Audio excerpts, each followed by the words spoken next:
Today on Historia Gaia. Democracy of the ancient Athens.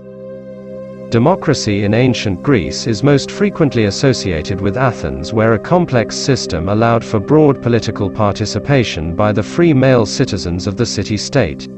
Democracy, however, was found in other areas as well, and after the conquests of Alexander the Great and the process of Hellenization, it became the norm for both the liberated cities in Asia Minor as well as new cities built in conjunction with Greek occupation. Democracy, although a functioning ideal, weakened with the Roman conquest of Greece, which gave more power to local oligarchs than to average citizens. Characteristics of Athenian democracy. The goal of Athenian democracy was that all citizens should have equal political rights and the ability to fully participate in either the council or the assembly. Participation, however, was limited to free males whose parents were also deemed citizens. This eliminated foreign residents, aliens, even if they had lived in the city-state for many years. Additionally, freed slaves were never considered citizens. The same model was used in cities established by Greek colonists or in the wake of Alexander's conquests. One historian, for example, estimates that the citizenry of Alexandria in Egypt was a very small percentage, given that the indigenous Egyptian population was barred from citizenship. Although citizenship was determined by birth in the city-state, interchangeable citizenship treaties existed whereby citizens of one city-state could be considered citizens of another. The Ionia city-state of Miletus is cited as an example. While there were no property qualifications attached to citizenship initially, Roman expansion introduced this limitation in Greece and is usually attributed to Pompey in the late Republican period. The Council and the Assembly. The Council's function was to limit the Assembly's power by proposing legislation and, in the later centuries, vetoing measures coming out of the Assembly. Historian A.H.M. Jones writes that, ideally, the Council was designed to accurately reflect the general sentiments of the people.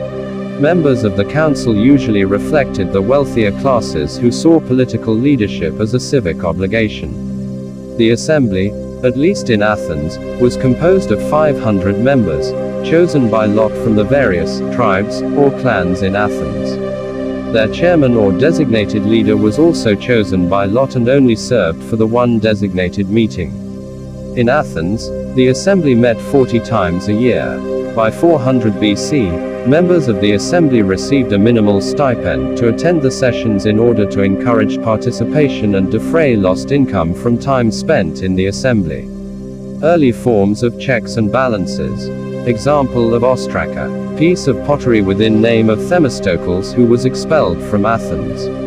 Ostracism, from the Greek work ostrakosmos, banished persons deemed by the collective citizenry to be a potential threat to their form of democracy for 10 years.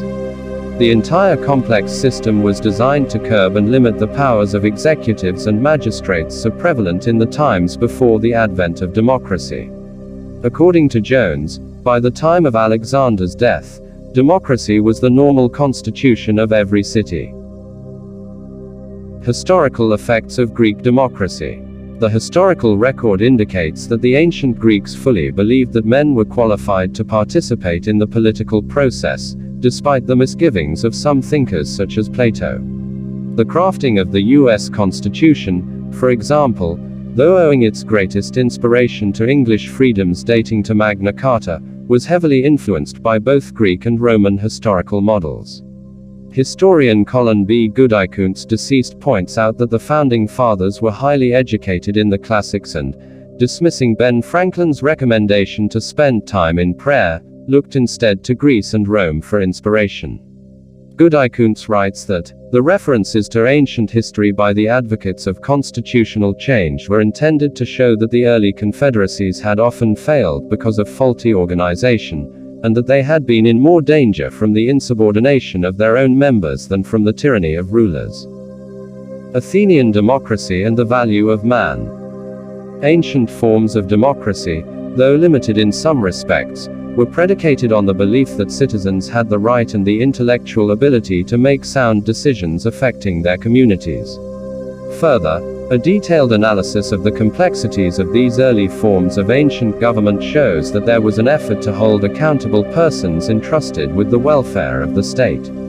This remarkable step in Western civilization paved the way for notions of due process.